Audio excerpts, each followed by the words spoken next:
I was going to wait to put this video out, but the way that things are going, something could happen overnight. So I'm going to call my shot. I put a lot of work into this, but I was going to put a heck of a lot more work into it. Maybe there'll be a part 2 of this. Dylan Larkin asked for a trade out of Detroit. Brady Tkachuk has just been traded to the Florida Panthers. The NHL is learning to adapt to this new player market. It seems like nobody is off the table. And because of that, I feel that the implications for the Montreal Canadiens could be that if they see a hole, they can go out and fill it. They just need to pay for it. No one is getting cheaper, and now Montreal is in a different era. They made it to the top 4. They are a contending team, and they should be a team that players want to go to. So while they can afford to be patient, if the right piece is out there, why not go for it? In this video, I go over the 2C targets in the NHL currently. Who makes sense, who doesn't, and ultimately, who do I see who fits the chemistry of the Montreal Canadiens? Let's talk about it.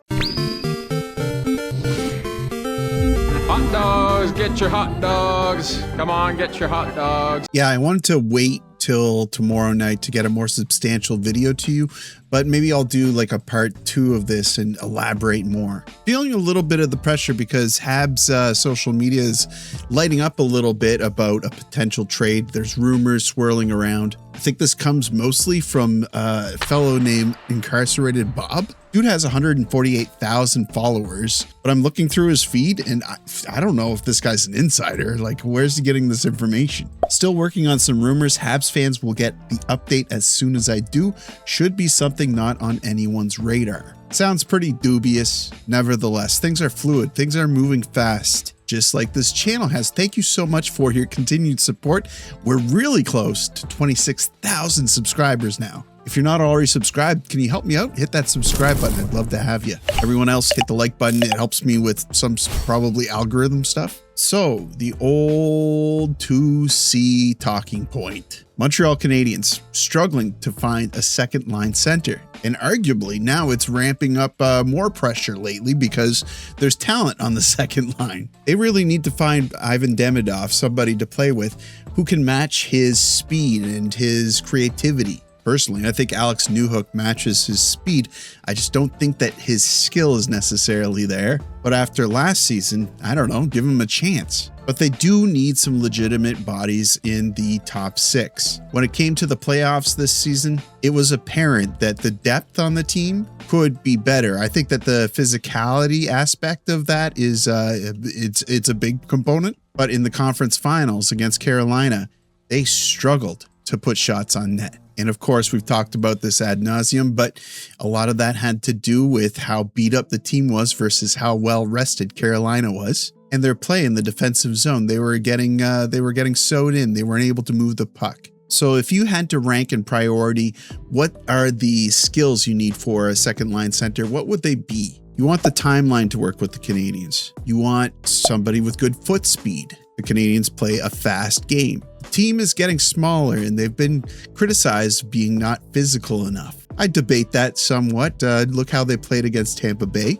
but you can't lie with the black and white stats. Montreal is one of the smaller teams in the league. So I think size and physicality is another important skill. Puck handling, puck protection, and a center that's good on both sides of the puck. All of the above, right? A unicorn. But as Canadiens fans, we're hoping that the cavalry is on the way. Is Michael Hage a legitimate 2C? If he is, does Hughes need to go out and find a 2C that's going to be with the Canadiens for a long time? Maybe a veteran player that has shown some playoff grit would be a good fit for the time being. There's a lot of things to consider. And there's a lot of players that I would consider to be second line centers in the NHL. You just kind of have to be creative and open-minded about it. A lot of players are waiting for their shot to become second line centers. A lot of players are playing on teams that don't insulate their centers well.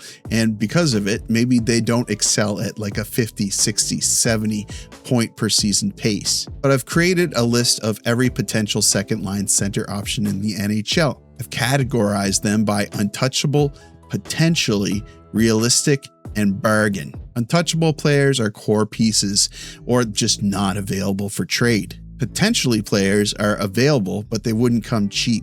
Realistic players are players who are available, but the trade needs to be mutually beneficial. And bargain players are players that have to move, cap relief, rebuilding, contract terms. So when I created these lists, I didn't necessarily think about the Montreal Canadiens. I thought just about how they are important to their team. And I've created some narratives around those teams and where I see them going in the future that obviously is not very objective. It's my own opinion. So you'll see a guy like Josh Norris. He's a first-line center. And looking at the Buffalo depth, there's not really anyone who can replace him. But I put him there because you never know. Buffalo might have a change of attitudes. $8 million for a player who is, constantly injured. Hey, Buffalo might be trying to acquire somebody specific, and Norris might be the cap relief that they need. So I've included certain individuals, but again, keep in mind that there's a narrative behind each one.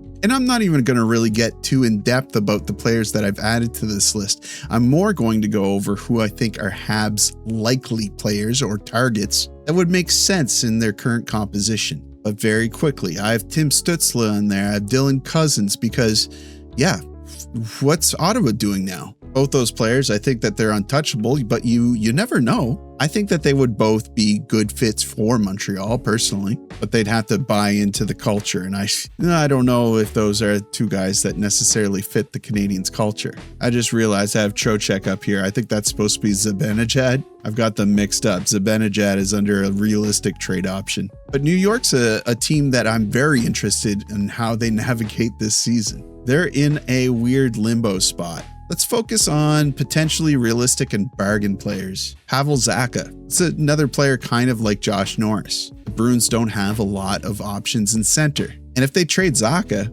they're going to have to trade him for another center. Would Oliver Kapanen potentially make sense for them? Not sure, but Zacha is 6'4", 212 pounds. He's only 29 years old and he has the ability to make plays and set up his guys. But he isn't a player I would say is a home run get for the second line. Frank Nazar, obviously a player that Chicago wants to continue building on. Currently they're 2C. Yeah, they would need a second line center in return for this individual as well. There would have to be a lot of sweeteners in a deal for Nazar, but the reason I have him here is Chicago's feeling the heat. I think that a lot of fans of the NHL and of just teams in general see the progress that the San Jose Sharks have made and are putting a lot of pressure on Connor Bedard. He's unfortunately kind of the savior for the team. Not as well insulated as somebody like Macklin Celebrini. So it might make sense for Chicago to go out and find a trade partner with lots of redundant pieces that can fill out their roster a little bit better. Still, I don't think that is a very likely trade for the Montreal Canadiens. Brock Nelson is a player who I have a lot of respect for. He's also 6'4". He's 34 years old. He has 2 years left on a $7.5 million contract. It makes sense in a way. Like I said about Michael Hage, maybe the Canadiens only need somebody to warm the seat for him. But unless Colorado is thinking of making drastic changes because of their playoff shortcomings, I think they're probably going to stick with Nelson unless they find an upgrade. Let's take a look at some of these realistic players. Matt Duchene. Does Dallas want to retain Jason Robertson? Duchene puts up solid stats, but he is 35 years old. He's also 5'11", and we're going to start to see his production starting to take a hit. Those are all good reasons for Dallas to potentially let him go for cheaper, but this is just not a home run for the Montreal Canadiens. I don't see it happening. Dylan Larkin, I have this under realistic. This should probably be under untouchable. I don't think that he's coming to Canada. A narrative that gets scarier and scarier each day. I hate that this is a direction that potentially the NHL is going into, and I think it should be something that's addressed by the NHL. I do think that there probably is some tampering or collusion, but this is a player's market. So if a player wants to leave their current team in a quest for the cup, how do you stop that? You need to create a culture where that doesn't happen. And I hope that the Canadiens are building that. The other thing is, I don't love Larkin's game. I've seen some individuals say that he has good foot speed, but I don't know. I kind of disagree. Let's check out his edge stats just for fun. Max skating speed 22.51 miles per hour, 65th percentile, slightly above average speed. He falls off from there. His 18 to 20 mile per hour bursts are in the 96th percentile. So not my favorite option and probably one of the more expensive ones. Steven Stamkos and Ryan O'Reilly. I like the idea of O'Reilly a lot more than Stamkos. Both 6'1", both have certain edge to them, but O'Reilly is known as the more fierce competitor. I like both players. I just don't think that it's a match for someone like Ivan Demidov. Let's look at our bargain players. Morgan Frost, I don't feel like brings the offensive qualities as much as you would want. And Sean Monahan, man, it would be cool to have him back, but he had an amazing season last season with the Blue Jackets and then fell off this season and was also injured again, which you hate to see. I also have Charlie Coyle on there and Boone Jenner. Both don't fit. Coyle, I think, is actually a very bad value. And I wonder what Columbus does with Coyle going forward. Jenner, I'm not sure if he resigns in Columbus. It really feels like Columbus want to go in a different direction. Rick, you've been a part of a lot of games and a lot of seasons. Have you ever been part of something that's as frustrating as this has been down the stretch?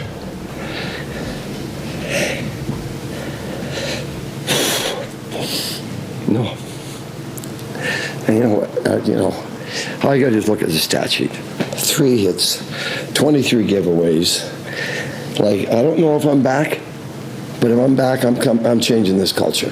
These guys, they don't care. Losing is not important enough to them. It doesn't bother them. Let's do a lightning round of other players I kind of toyed around with the idea could make sense in Montreal. Robert Thomas, untouchable. Yeah, I think that I don't think that he's actually on the market. I think that they were just putting out feelers. There were rumors about Matty Beniers, but I don't think that that has anything to it either. Mark Scheifele and Gabe Vilardi. Definitely a part of me saying that Connor Hellebuck is going to ask for a trade to Minnesota, Vegas, or Florida, or Carolina. If Hellebuck leaves, does the rest of the House of Cards come down? If so, there might be a Scheifele and Vilardi sweepstakes. So I think that those individuals would change from an untouchable to potentially or realistic options. I also have Mark Stone up there. He's under untouchable, but that Stanley Cup final loss, I think that stung a little bit. How do the Golden Knights come back from that? Dylan Strome, Ethan Frank, and Ryan Leonard. What direction are the Capitals going to go in this season? Is Ovechkin resigning? If he does resign, then that's an indication that they're going to try to go all out. They might sell some young prospects. If Ryan Leonard gets onto the market, and we're probably going to talk about this a little bit more, I think that he is going to have some massive interest. I have Austin Matthews and Nylander on potentially available but not cheap. This is a narrative from a Montreal Canadiens fan, and this is totally my brainchild. But I think a lot of individuals would agree that the Toronto Maple Leafs are looking for a gut biome transplant. And these two individuals, I think, are definitely part of the gut biome. Matthews is what's causing the acid reflux, and Nylander, I feel, is what's causing the diarrhea. All the talk about Matthew Nyes being shopped, hey, I think that these two are ripe for the picking too. Nylander isn't naturally a center, but he has played the role quite a bit. Marco Rossi in realistic. I think the Vancouver Canucks are open to anything that makes them better. What I don't love about Rossi is he's on the smaller side of things. Tomas Hertl. I could see Vegas moving on from him. His cap hit isn't nothing. And watching him in these playoffs, I don't know if he was able to keep up the way that they wanted him to, which is also a reason why I'm not too hot on Hertl. I've written this guy off so many times, and he seems to find a way to make it work. Philip Hedl in bargain. Yeah, obviously the elephant in the room with Hedl is he ever going to play a full season? Dude seems to be made out of glass, which is so sad. Big body, but just I don't know if it's his conditioning or he doesn't know how to use it. Pavel Buchnevich. Typically plays left wing, has played center. 31 years old on his second year of a 6-year contract at $8 million. They probably want to move Buchnevich if they can find a good fit and make some money back. But this is a bad contract in my opinion. He achieved 76 points with the Blues in his first year with the team. That was 21-22, and they've only seen diminishing returns from there. And I think they're going to continue seeing diminishing returns. 48 points last season playing 81 games. That's on the second line. Yeah, I don't get that contract. But yeah, now that we've gotten all that out of the way, let's look at who I think are actual potentials for the Montreal Canadiens who fit the chemistry, who fit the composition of the team. We'll start under bargain and work our way up. Pettersson. Yeah, the scary thing here is the contract. But is there a cute trade-off here? Is something able to get worked out with Brendan Gallagher? A lot of individuals thought that there would need to be a sweetener for Gallagher just to take over his contract. It's $6.5 million.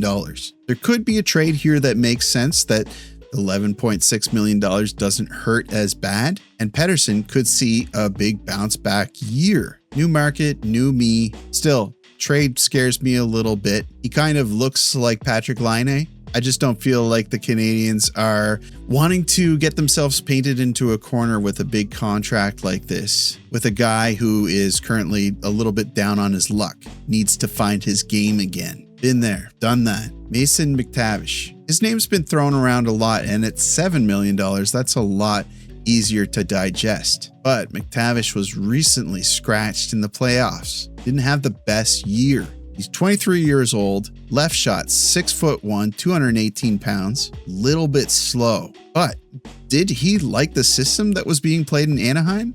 I felt like he excelled when he wasn't under Quenneville. The one thing that bugs me a little bit about McTavish is I think a lot of teams have him on their radar because he is seen as a bargain player, almost like Trevor Zegras.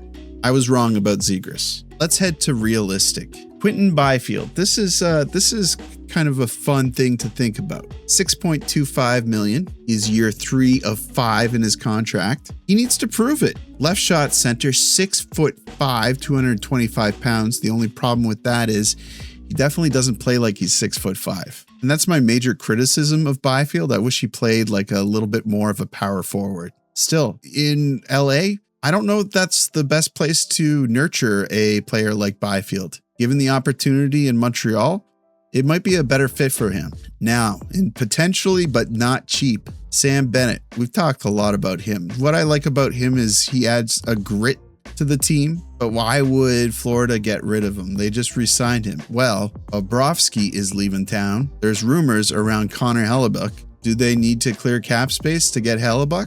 Get rid of the Canadian, get the American. That seems to be their MO at this point. They could also try to get rid of Marchand, but good luck moving that contract. Admittedly, Bennett's is maybe just as bad, but he's 30 years old, 6'1", 194 pounds. I don't hate it. Players are just going to get more expensive, and it's hard to find a player like Sam Bennett that brings that crusty part of the game to your team. Would it work in the locker room? Hey, yeah, I think that they could make it work. All sorts of different personalities in the Montreal locker room. I think he could get along with the guys, even though he definitely has a different play style. Anton Lundell. Maybe I like this more. Definitely suits the team more. 24 years old, left shot center, 6'1", 196 pounds. He could be bigger. Same goes for Bennett. They both play bigger than what they are. $5 million.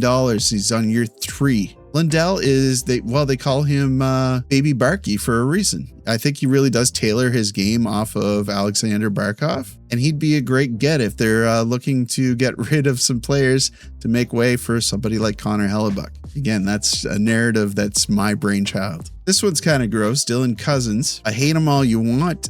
He is a second C, and he gets points at 6'3", 205 pounds. 25 years old, $7.1 million contract. He's in year 4 of 7. The numbers are great. The relationship with the team, not the best, but you become an ambassador to a player that makes your team better, type of guy that you hate to play against, but would love to have on your team. maybe that could be true with Dylan Cousins. Matthew Barzal, I don't think that he's available, honestly. I think he's probably in the untouchable category, but at $9.15 million, I think that if the New York Islanders wanted to make some changes, Barzal could be on the outside looking in. He is currently listed as their second line center. And this is a guy that is hot and cold. 6'1", 190 pounds. He doesn't have the grit that you would really like to see in a second line center if you're getting super, super critical. But I think that Barzal is one of the most underrated players in terms of skill. Maybe only because I don't hear people talking about him all that much. I think real lovers of the game understand how skilled Barzal is. So I think that he would be an interesting target. This next player is someone who I think is kind of a dark horse. And honestly, he's probably not available either because he did just ink a new contract, but the St. Louis Blues are probably looking to make some changes. I mean, yeah, they shopped Thomas at one point. So at $7.75 million, Dylan Holloway, year 1 of 5. He's currently left wing. He's played center before. 24 years old, shoots left, 6'1", 205 pounds. He does have a little bit of a list of injuries, but I think that those injuries were all unfortunate incidents and it's not due to conditioning or anything like that. And I've just always really liked his game. I thought that the Edmonton Oilers really screwed up leaving this guy get offer sheeted,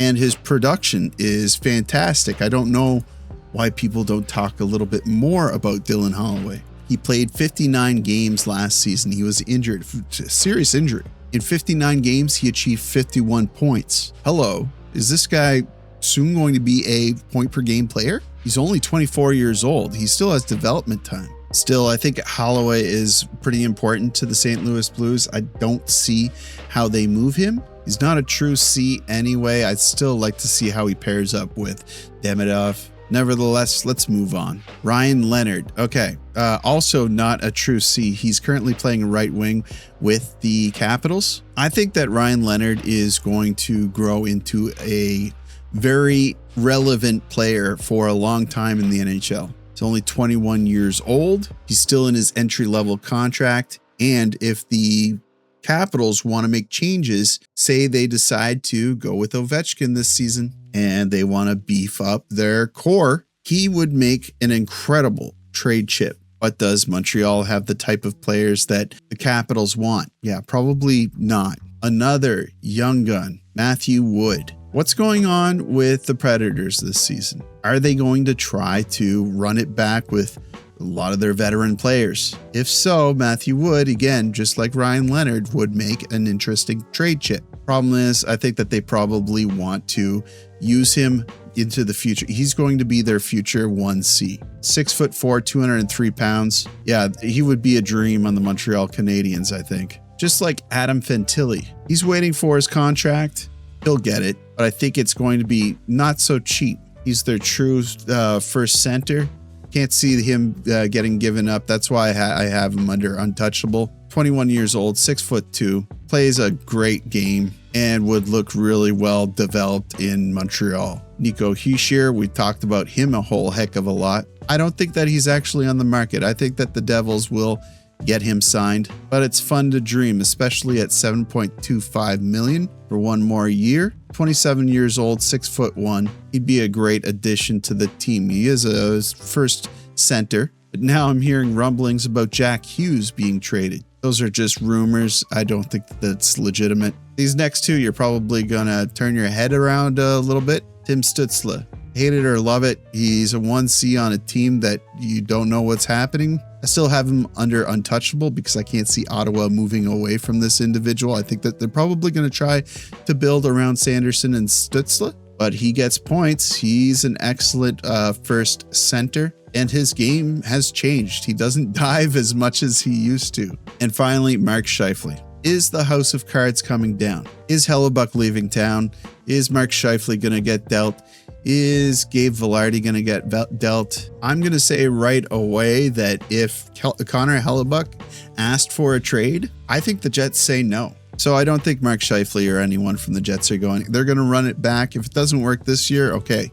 Yeah, you might see some changes. I feel at that point that the want isn't there. But the Jets, they could be in a really bad spot. We could see some dark days. So yeah, we don't like Mark Scheifele in Montreal, but he has been a proven 1C at $8.5 million for, another 4 years. That's good, although he'll be like 38 years old at the end of it. I still feel like Mark Scheifele is going to play long into his career. And last season, when the Jets went to the playoffs, he played a really good playoff game. When he came back after his father had passed away, he just showed all sorts of grit. I really grew my respect for Mark Scheifele in that playoff run, and everything else that happened is just water under the fridge, So those are some of my thoughts, and they could be misses. I could have picked some better players. I know that I see a lot of suggestions from you all, and a lot of those are represented here. I just think oftentimes the players that are suggested, it's like Connor McDavid and Sidney Crosby. That has to happen in a specific type of way. But never say never. That's going to do it for me, guys. I don't think I'm getting this video out tonight. This took a lot longer than what I expected. Hope you're doing well. I am headed back to work.